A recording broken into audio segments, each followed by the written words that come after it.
Hello. Hey, Alan. Yes. Hey, my name's Shane. I'm a local real estate agent. I live over here in Arrowhead Beach, and I see you had a property in the market and it came off. Was just checking in to see what happened with that. Are you guys still trying to sell it? Is there a better time I could call back and chat with you a little bit? Remember this, the moment you give up is the moment you let someone else win. All right, been on showings all morning and didn't get a chance to do my call session this morning. I did reach out to one expired that had expired 3 months ago, and they didn't list with me. I sent them over my resume. They didn't list with me, and they relisted with the agent that they had already had. Now it's run another 3 months, and it's expired again. So I am not calling that one yet. I called that one this morning, but I've got it's 4:48 in the afternoon, late afternoon, early evening. I don't usually call at this time, but the thing to remember is this: we have to keep prospecting. We have to continue filling our pipeline, because if we just take today, for example, I've been out on showings all morning. I had 2 clients that reached out on 2 different properties that I own. I'm showing them my properties, showing them other properties as well. A whole day has been on the road, showing properties, shaking hands and meeting babies and doing whatever. And it would be super easy to come home and go, you know what? I'll make my calls tomorrow. But why would we do that? We're putting ourselves behind. We're slowing down our progress. We do that. Potentially we call someone tomorrow and they made a decision the day before to go ahead and list their house. And so you miss that opportunity. I can't count the number of times I talked to somebody and they're like, oh, no, we've already decided we're going to go with this other agent. We met with them yesterday, or we met with them this morning, and they're the ones that we went ahead and signed with.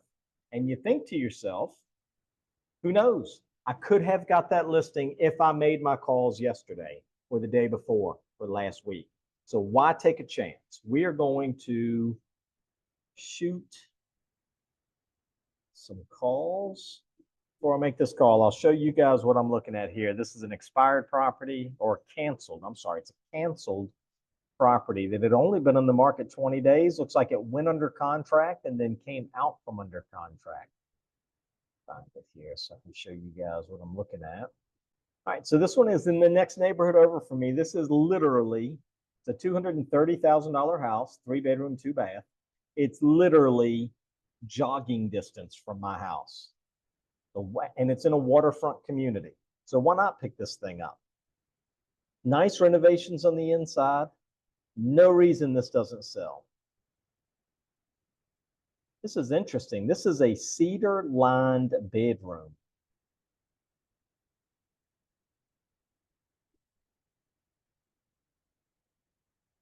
Could use some updating, but it does have updated appliances, updated flooring, some updated paint. Look at this tile. The sliding barn doors.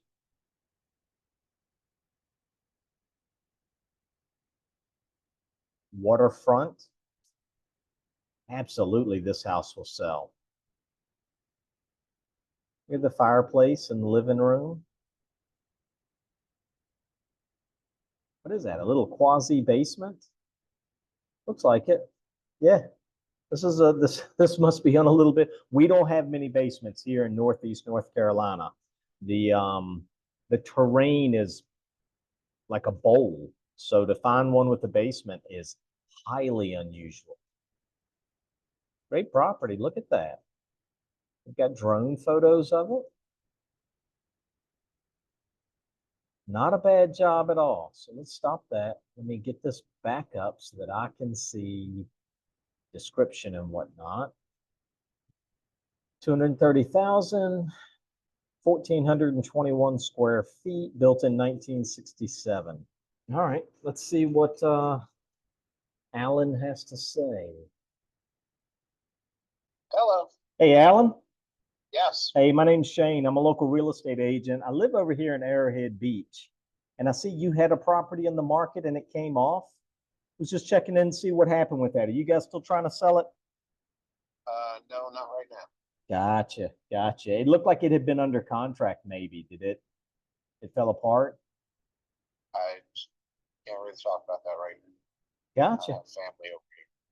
I got you. Is there a better time I could call back and chat with you a little bit? Thank you. Is there a better time I can call back and chat with you a little bit? All right.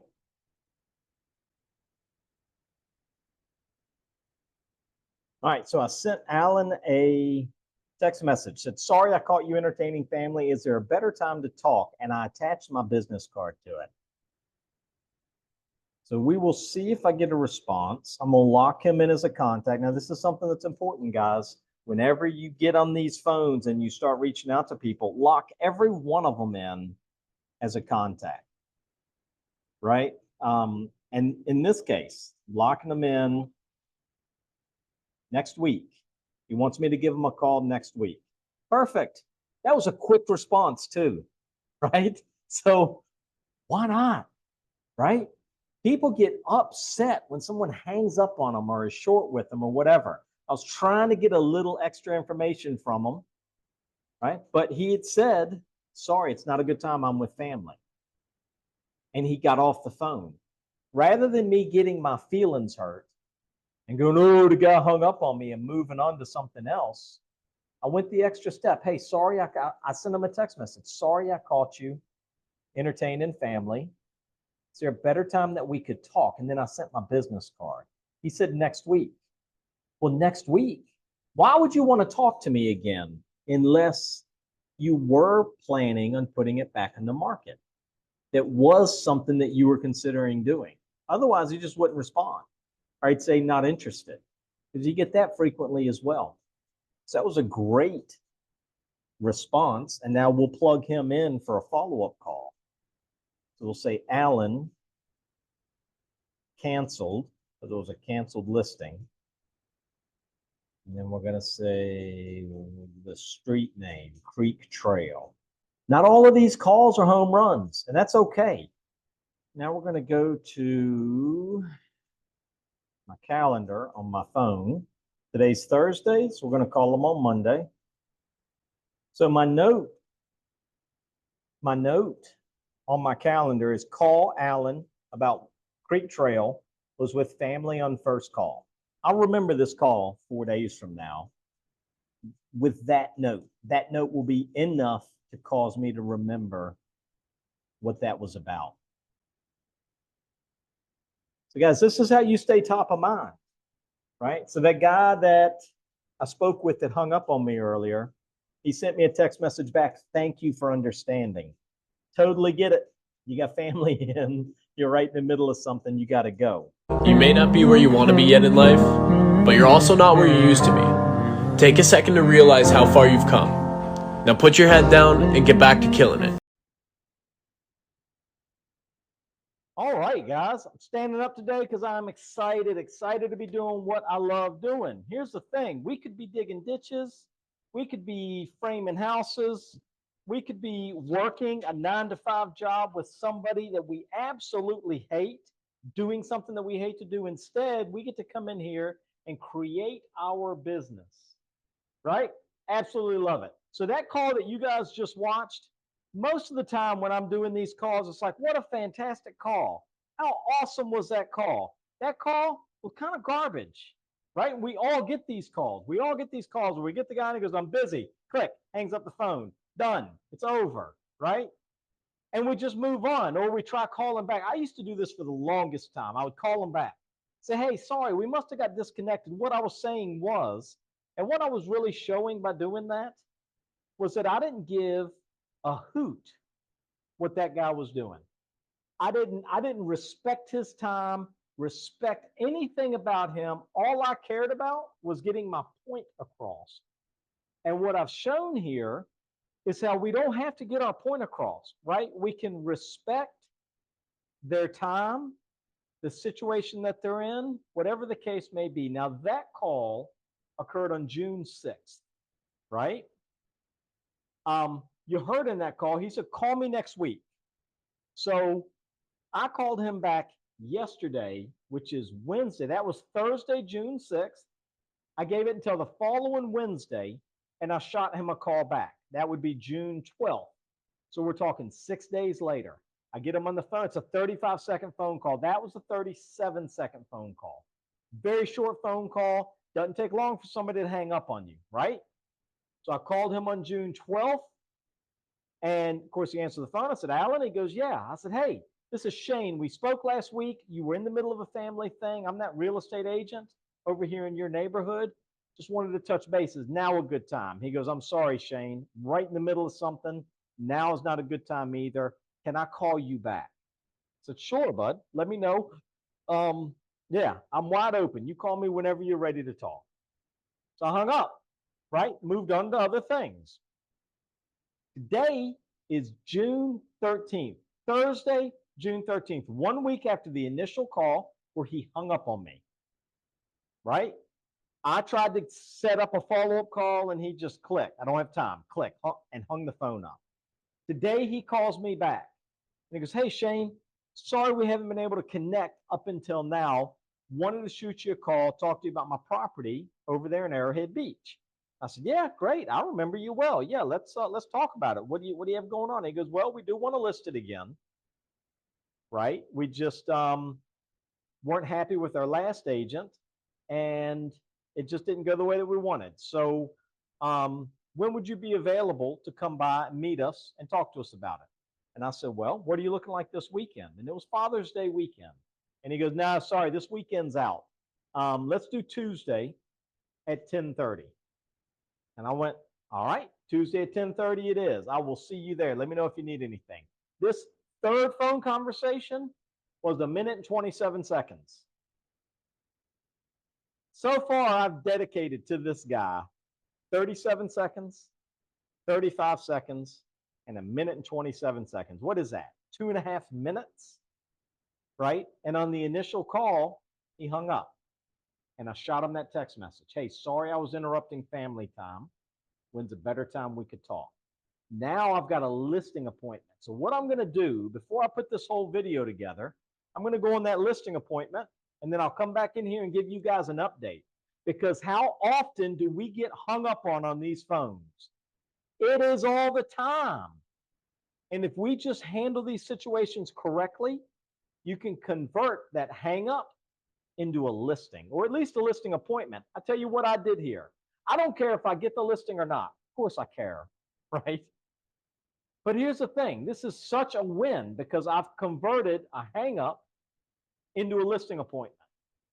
Huge win right there. If I walk away from there without getting the listing, still a huge win.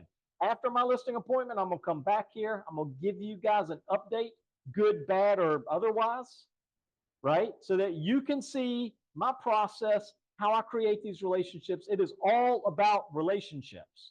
You'll see how that works. So I'm going to cut the video now. When I come back on, it's going to be Tuesday, June 18th. That's when my appointment is. Tuesday, June 18th. So we're going June 6th, the initial call. June 12th, me trying to follow up and getting pushed on again, pushed back again to another day. June 13th, he calls me back. We have a conversation. June 18th, 12 days after the hang-up call for my listing appointment, I'll come back. I'll give you guys an update on it, and you can see how this thing pans out. Hope you're enjoying this. You really want to be the best of the best, you have to treat every day like it's a whole new project. And there's no shortcuts, there's no slacking off, and your commitment must be 100%. All right, guys. Well, I'm here after my listing appointment. You guys got to see what led up to this. And I showed up like this, cargo shorts, decent shirt, right? My lucky hat, and walked out of here with a listing. Now, something I want you guys thinking about. Now, I'm here at the listing now. I'm here at the property now. And I brought my camera with me. Right, so I brought my camera and tripod so that if I need to do something immediately, I can. I also brought my drone with me so that I can be a one-stop shop, right, and knock out photographs and everything right in one shot. Now, when we got to the appointment today, they said, before we get started, we want you to know that we're not going to be listing before next month. And I said, hey, that's fine. I'm open for listing whenever you guys are, right? And let's talk a little bit about what happened. It looked like this place was under contract last time and it didn't sell. Do we know why? Now, you guys ask frequently in the comments and messaging me directly about what happens during my listing appointments. Well, there's a few things that I want to get into on a listing appointment or on the phone. Not that I'm trying to close people on the phone, because you never close someone on the phone. But I do want to express my worth, express the value in using me as your real estate agent. So during this listing appointment, I asked them, I said, well, why didn't it sell the last time? It was under contract and it didn't close. Can you tell me what happened there? And they said, we don't know. And I said, well, did your agent ask for an explanation as to why they backed out of the contract? And again, we don't know. The agent didn't tell us why it went. She said she didn't know why it fell apart. And so that's an opportunity for us as real estate agents to start talking about how we do things. So I explained to them, and this is one of my standard little bits, scripts, for lack of a better term, that I talk about when I'm on these appointments or even on the phone. So I said, hey, well, I tell you what, I think communication is key. Number one, most important thing that we can do as listing agents is communicate properly, right? So what happens is this: if I get an agent that reaches out to me and asks to show one of my properties, right, usually it comes across in the form of text, or even they may call, and I'll say, hey, I got to confirm it. I'll let you know. I always respond back with a text message. And I said, hey, you're all set up for your showing tomorrow at 10 o'clock or whatever time it is, right? And thank you for showing it. I really appreciate you showing my properties like this. And if you would, do me a huge favor. At the end of the showing, shoot me over a quick text message with some feedback from your buyer that I can relay over to my seller. Greatly appreciated. And again, thank you for showing my property. So that's a text message that I send over with a combination, for the lockbox and whatnot. So then the next day, there's a showing. This is what I'm explaining to my client, and I explained it to this couple here. The next day, there's a showing. Once the showing is done, I'll wait approximately an hour after the showing's done. If I haven't received a feedback text, I shoot them a text. Hey, again, really appreciate you showing my property. Do me a favor. When you have a minute, I'm sure you're driving now, but when you have a minute, shoot me a text message with some feedback that I can relay. Thanks again. Have a great day. Right? Now I've asked twice. I've asked once for feedback before they've even seen the property. Now I've asked again for feedback after the fact, right? An hour after the showing. Now, not all agents are good about giving feedback. So I take it another step. The next morning, if I have not gotten feedback yet, I reach out to that agent on their cell phone and at their office. I make 2 attempts to get in touch with them. And if I get them on the phone, I ask them, hey, really appreciate you yesterday showing that property. What kind of feedback do you have for me, right? What'd your clients think of it? Just something that I can relay back to my sellers. I'm a big fan of giving unfiltered feedback, right? Now, if they don't answer either of those 2 things, well, then I leave a voicemail. Hey, thanks for showing my property yesterday. Do me a favor, text me with some feedback, right? We really appreciate that. You're helping me out a bunch. Have a fantastic day. So now here I've made 3 attempts to get feedback on this property for my clients. And like I told this couple, if you don't get a call from me the day of the showing, it means I don't have feedback yet. I am putting forth the effort to get feedback. Tomorrow morning, the day after the showing, I will be calling you one way or another. If I get an answer on the phone and they give me feedback, great, I'm calling you with that feedback. If I don't get an answer on the phone and I just leave a voicemail, I'll give it 30 minutes, and then I call you, my seller, and I explain to you, hey, I've tried 3 times to get feedback, haven't got it from this agent yet.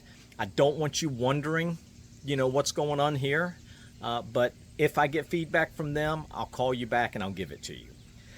The thinking here is we don't want to leave a blank space. And this is what I explained to them as well. Blank spaces get filled with the worst possible scenario, situation, whatever that you could ask for, right? That blank space, think of it this way. You're married, your significant other, husband, wife, whatever, goes out with friends, supposed to be back at 7 o'clock at night, doesn't show back up. You call, you text, no response. They don't answer the phone, they don't text back. All night, they're gone all night long. Where do you go in your brain? You go to the worst possible scenario, the worst possible situation. These sellers are no different. So think about it this way. If you leave a blank space with no communication, they are automatically going to fill it with they have a bad agent.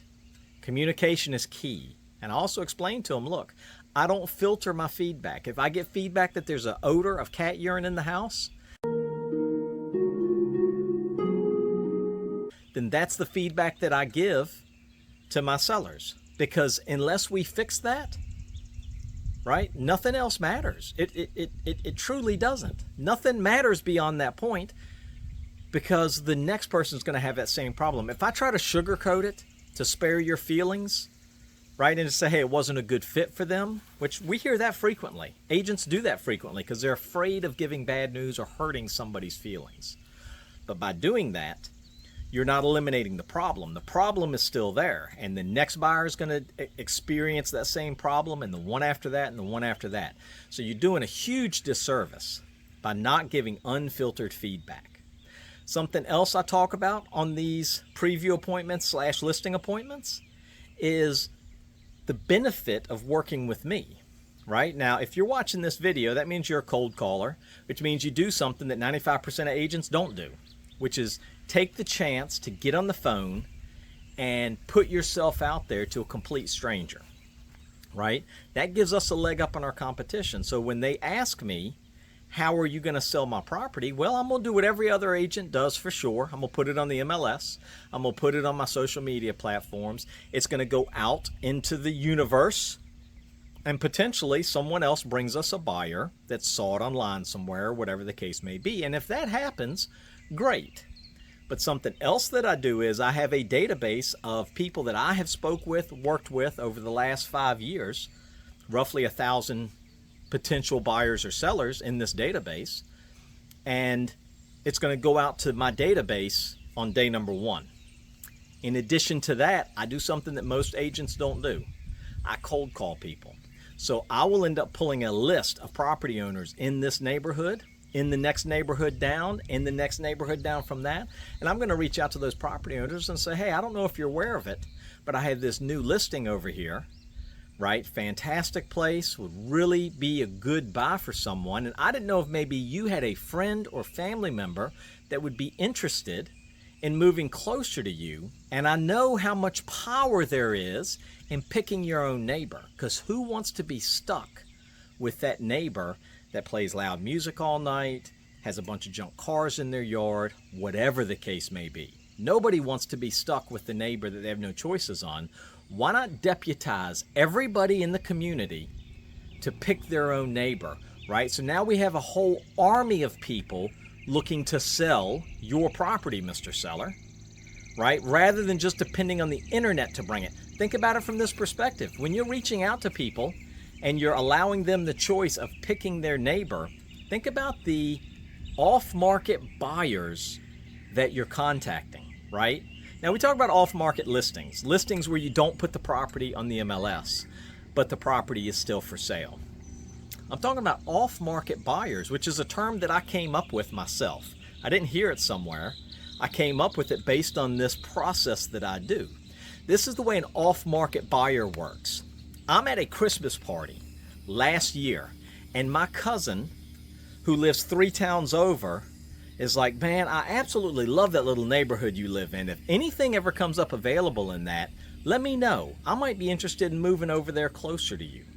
This is a conversation that happened 8 months ago, 6 months ago, 7 months ago, whatever, right? that I might not be thinking about. It's not in the forefront of my mind as I ride through my neighborhood and I see for sale signs. But now I get a call from an agent, and that agent goes, hey, I don't know if you realize it, but there is this fantastic little house that I just listed over in your neighborhood. And I didn't know if maybe you had a friend or family member that would like to move closer to you. Now that statement sparks a memory of someone who said exactly that they would like to move closer to me. So I call my cousin and I'm like, hey, Jim? And he goes, yeah. I say, hey, wanted to reach out. You had mentioned last year that you'd like to move closer to me. I'm going to send you over this little listing that just popped up. Great place, might be perfect for you. Now, Jim, my cousin, is not looking to buy a house right now. He's not looking on Zillow. He's not looking on Realtor.com. He's not looking on Trulia. He's not working with an agent because he's not necessarily looking to move. But now, this off-market buyer, he's a buyer that's not looking at the market. This off-market buyer goes, holy crap, I can move over there closer to Shane? How cool would that be? Now I've created a desire out of nothing. This is a buyer that would not have come from the universe, right? It's an off-market buyer. And by tapping into this, I'm tapping into a pool of potential buyers that nobody else is tapping into. Quite comfortably, I can say no one else is tapping into these buyers. Now, in addition to that, I'm also pushing this out through my internal systems at my brokerage. I'm the third largest brokerage in the world, right? We have 90,000 agents, and I push a lot of my marketing to New York, New Jersey, Pennsylvania, Massachusetts within the internal workings of the brokerage. Reason that's important is because let's say I've got an agent with my brokerage in New York, and he's got sellers that are looking to sell their house, right? Those sellers might tell him, hey, we're looking to move to the Carolinas. We're just not sure where, right? Both the Carolinas, my state, North Carolina, and South Carolina, are both big states. They have a lot of like square mileage, a lot of different towns, cities, areas, coastal, mountain, you know, and everything in between that they could potentially look. So that agent in New York now goes, well, yeah, we have a few down there. Let me send you over a few listings, some of our listings in that area. And what ends up happening is the buyer finds this home, and the house is what brings them to the area. The house, they see the house and they go, holy cow, I can get waterfront for $230,000? That's unheard of. That's insane. They might not have ever searched for Edenton, North Carolina, right? Or wherever it is you live. That might not have been something that they would have gone in and searched. But now that property is getting put in front of them, right? Now they're seeing it. Now they're coming. So a lot of my sales happen off of transplants from one of these northern states. And I explain this during my appointment while I'm walking around talking to my potential new clients, right? And what we're doing here is we're painting a picture of how we are different from other agents and the value in what we do, right? So after doing this, of course, I got here first, said we're not going to list it until next month, 4 weeks away, right? I said, hey, that's fine, totally understand. Can't wait to see the place. We walk around, we look at the place. I start going through these different aspects of my appointment. And this is not a real structured thing where it's, you know, A, B, C, D. It's just a very organic, conversational thing that I do with people. After I got done with that, the guy looked at his wife and goes, what do you think? And she goes, I'm ready. And he looked at me and said, well, when do you want to do photos? And I said, I can do photos right now. All of my gear is with me. And he went, okay. Do you have a contract for us to work with? And I said, well, I brought my property disclosures with me because those need to be filled out by hand. As soon as I get done taking the photos for your place, I can go back to my office. I can send over the contracts for you to sit down and review comfortably in your own home, right? Over a cup of coffee, a glass of wine, whatever it is that you guys enjoy doing. And if you have any questions or we need to do any modifications, I can make those on the fly. And then I can send the stuff over to you electronically for signature once you're satisfied that it fits with what you're looking to do. They really appreciate it. that approach. And now they just left a few minutes ago. Now I'm going to do all of my photos. I'm going to do my drone photography. And then I'll have this listing up tomorrow. So I hope you guys enjoyed this video. I enjoy doing them. This is how you take a hang-up call. Oh, I didn't even tell you guys. During my meeting with this gentleman, I explained to him that in addition to being a real estate agent and selling a lot of real estate in the area, I'm also a real estate coach. And that I used his phone call as an example to some students of how you go from somebody who hangs up on you to a listing appointment. And he kind of laughed. He goes, I felt bad afterwards. He said, I don't hang up on people, but I was right in the middle of something and there was just no way that I could have a conversation with you at that moment.